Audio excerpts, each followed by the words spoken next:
ये monthly contract पे 17,000 के पुट राइटर का कन्विक्शन अभी तक कोलैप्स नहीं हुआ और हम 17,000 के नीचे डिसाइसिवली क्लोज नहीं हो पा रहे अब तक। मैं वीकली कॉन्ट्रैक्ट में देखूं आशीष तो 17,100 पे, 200 पे, 300 पे कॉल राइटर प्लेस्ड है। मैं एक सिंपल लॉजिक रखता हूं आशीष कि कैसे चेज करना चाहिए। देखिए, अगर मेरा भी पैसा होता तो मैं कैसे उसे डिप्लॉय करता। सिंपल फार्मूला है ये। पिछले 5 सेशन में आशीष, अगर आप कैंडलस्टिक चार्ट्स को देखें, कभी भी हमने पिछले 5 सेशन में प्रीवियस डे के हाई को क्रॉस नहीं किया। कल हमारी रणनीति क्या थी? अगर प्रीवियस डे का हाई का क्रॉस करेंगे तो हम निकल पड़ेंगे ऊपर, लेकिन हमने उसको अटेम्प्ट ही नहीं किया। पिछले 5 दिन में हमने कभी भी प्रीवियस हाई को चैलेंज नहीं किया है। एक सिंपल फंडा ये है कि अगर 17,151 के ऊपर आपको सस्टेन होता हुआ नजर आए, देखिए इसी किसी कैंडल में बॉटम भी छुपा हुआ, ये ना आपको मालूम है ना मेरे को मालूम है।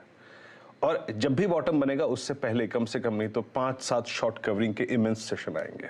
तो इसीलिए एक डायरेक्शन में बने रहें, इसीलिए थोड़ी बहुत क्वांटिटी के साथ सिस्टम में जरूर उतरिएगा। अगर पिछले डे का हाई कट रहा है और वो है 151 और इसके ऊपर सस्टेन कर रहे हैं, तो फ्यूचर्स या ऑप्शन 17,200 की कॉल का अगर आप देखें एक विकल्प अच्छा होगा, वो ले लीजिएगा। पॉकेट फ्रेंडली स्टॉप लॉस रखिएगा या फिर पहले बेस पे स्टॉप लॉस रख लीजिएगा। आशीष, उसके बाद जो दूसरा पॉइंट है ना, वो है 253। इस प्रेशर जोन से बाहर निकल के आने के लिए वही एक ऐसा पॉइंट है जो आपको रिलीफ देगा। वो क्या है? That is exactly 20 day exponential moving average, जो किसी डायरेक्शन को कंफर्म करता है कि हाँ बॉस, शॉर्ट टर्म में ये डायरेक्शन आ सकती है। तो मेरी अप्रोच निफ्टी पे क्या होगी? अपनी श्रद्धा अनुसार, अगर आप अगर आप ट्रेडर हैं तो एक छोटी लाइट पोजीशन आप ले सकते हैं above 151 with the pocket friendly stop loss और प्लेस्ड एट बेस 1, और 151 के ऊपर 253 ये आपको मिल सकता है। बड़ी स्ट्रक्चरल शॉर्ट कवरिंग, बड़ा स्ट्रक्चरल मोमेंटम और हायर लेवल्स पे सस्टेन करना, डायरेक्शन का रिवर्स होना, ये 253 के ऊपर ही होगा आशीष। 253 के ऊपर कौन कौन से लेवल आएंगे ये मेंशन्ड है। Same is the case with Nifty bank Ashish. पिछली 5 कैंडल्स का high exactly 20 day exponential moving average है। कल हमने एक लेवल की बात की थी 39,171, वो क्या था? वो exactly 20 day exponential moving average था। वो अटेम्प्ट ही नहीं कर पाया। देखिए कल के, अगर आप जरा कैंडलस्टिक चार्ट्स देखिए, ये पिछले 5 सेशन का हाई आपका 20 डे एक्सपोनेंशियल मूविंग एवरेज है। हम कभी भी, अगर आप देखें, क्रॉस नहीं कर पा रहे। कैंडलस्टिक चार्ट में कन्वर्ट कीजिएगा यहाँ पे, और आपको जब देखेंगे तो 39,000 पे आपको कॉल राइटर नजर आएगा आशीष।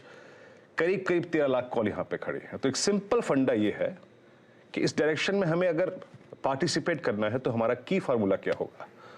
ओपन अबव 39,000, 39,000, और 39,000 के ऊपर रेजिस्टेंस 1 क्या है? देखिएगा स्क्रीन पे, that is 39,124, 20 day exponential moving average. अगर ये जोन ओपनिंग के बाद हम सस्टेन कर रहे हैं, निफ्टी बैंक की फ्यूचर्स लीजिएगा, ऑप्शंस मत लीजिएगा, क्योंकि ऑप्शंस ऑलरेडी उस मोमेंटम को कैप्चर कर चुके होंगे। बाय कीजिएगा, फिर 39,311, 444 या फिर 631 मिल सकता है। अगेन आशीष, अपनी श्रद्धा अनुसार पॉकेट फ्रेंडली अगर आप देखिए स्टॉप लॉस रखिएगा, या फिर जो स्टॉप लॉस आएगा वो बेस 1 के आसपास आएगा। फंडा यही है आज का, सिंपल। कॉल राइटर्स के जोन के ऊपर और प्रीवियस 5 दिन का हाई जो हमने नहीं क्रॉस किया है, अगर आप उसके ऊपर सस्टेन कर रहे हैं तो फ्यूचर्स या फिर जो कॉल्स मैंने बताई है उसको आप ले सकते हैं एक डिसेंट स्टॉप लॉस के साथ।